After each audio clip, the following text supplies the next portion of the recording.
Okay, have you ever wondered what actually happens when a massive global corporation uses literally every legal maneuver available to stop a group of its own employees from forming a union? Well, today we're going to unpack a completely fascinating 20-page Philippine Supreme Court ruling that plays out like a high-stakes chess match between labor and management. It's the case of Coca Cola FEMSA Philippines versus the union of its coordinators and supervisors. We're going to look really closely at the anatomy of a corporate defense, examining the exact strategies management uses, and, crucially, where the law actually draws the line. Here's the docket for today's explainer. First, the clash at Coca Cola. 2, the managers versus supervisors argument. 3, the bystander rule. 4, the procedural foul. 5, the reorganization ploy. And finally, number 6, the Supreme Court's final verdict. Let's jump right into part 1, the clash at Coca Cola. We're setting the stage for a major legal showdown. So this whole conflict kicked off at Coca Cola's Misamis Oriental plant when 39 coordinators and supervisors decided they wanted to form a bargaining unit. Out of those 39 members, 26 were already part of the union. Now let's look at how incredibly fast this escalated. In July 2016, the union officially files its petition with the Department of Labor and Employment. By October, so just a few months later, the certification election is actually held, but under heavy protest from Coca Cola. The union wins the election, but the company decides to appeal every single step of the way. They appeal to the Med Arbiter, then they go to the Secretary of Labor and Employment, then the Court of Appeals, and finally it lands at the absolute highest court in the land.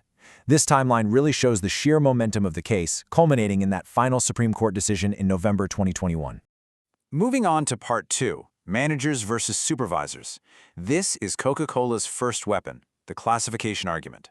Coca-Cola's very first line of defense was to argue that these 39 employees, folks with titles like line production supervisor, warehouse coordinator, and quality assurance coordinator, were completely ineligible to organize. Why? Because they claimed they were actually managers, not supervisors. Now, the courts use a legal litmus test to evaluate this, and it's all based on actual power. Managerial employees have the real power to lay down and execute management policies. They can hire, transfer, suspend, lay off, or fire employees. Supervisory employees, on the other hand, merely have the authority to effectively recommend those managerial actions. When the labor officials looked closely at the actual job descriptions of these Coca-Cola coordinators and supervisors, they found they only had recommendatory authority. They reported directly to actual managers, like the plant manager. So the court ruled they were indeed supervisory and therefore absolutely legally allowed to unionize. Which brings us to Part 3, the bystander rule. Let's look at the legal limits of employer interference. Coca-Cola obviously didn't just accept those initial rulings. They continued to aggressively oppose the election. But that brings up Article 271 of the Labor Code. This article explicitly states that in all cases, the employer is not a party to a certification election and has no concomitant right to oppose it. In fact, their participation is strictly limited to just being notified of the petition and submitting a list of employees. That is literally it. This article acts as an absolute legal shield for workers who are trying to organize. The Supreme Court really hammered this point home, stating the choice of their representative is the exclusive concern of the employees. The employer is a mere bystander. Think about why this matters for a second. The law demands strict neutrality from management. The worker's choice has to be completely free from any outside influence from their boss. Simply alleging that some employees are managers doesn't miraculously give the company the legal personality to step in and block an election. All right, Part 4, the procedural foul. Let's dive into weapon number 2, which involves a loophole and something called forum shopping. So, despite that strict bystander rule, Coca-Cola attempted to find a loophole. They basically threw overlapping lawsuits at different courts at the exact same time. They appealed the initial order granting the election, and simultaneously, in a completely different case, they appealed the actual results of the election.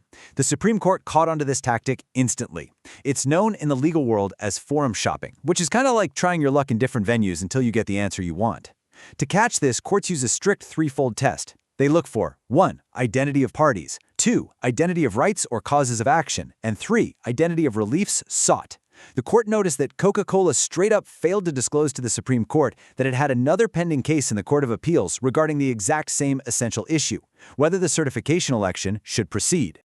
The Supreme Court issued a very stern warning about this. They declared that forum shopping wreaks havoc upon orderly judicial procedure.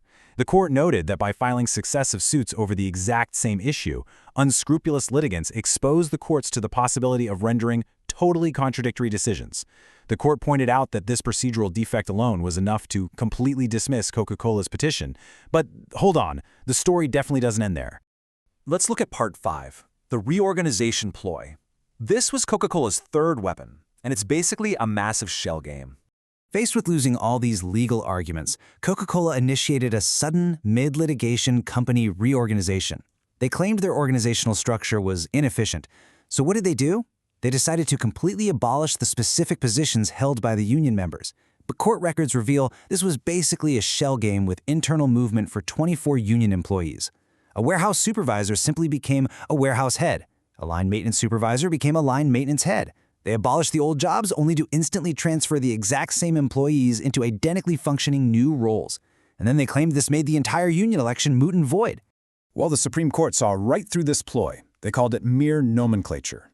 Basically a fancy legal way of saying that a simple name change doesn't alter workplace reality. The court examined the new job descriptions and found the duties remained exactly the same. These employees were still first-line managers supervising rank-and-file workers. There is absolutely zero proof that the new heads had any new power to hire or fire. The reorganization did absolutely nothing to alter the composition of the bargaining unit. Finally, Part 6, the final verdict. Here is where we draw the legal limits of management prerogative. This is the final score of this years-long legal battle. It's the exact moment where corporate strategy officially collides with established labor rights. The Supreme Court completely denied Coca Cola's petition. The union was officially certified as the sole and exclusive bargaining agent for the plant's supervisory employees. The court declared the mid-litigation reorganization an absolute non-factor, and they upheld all the factual findings of the labor officials. The big takeaway for us here?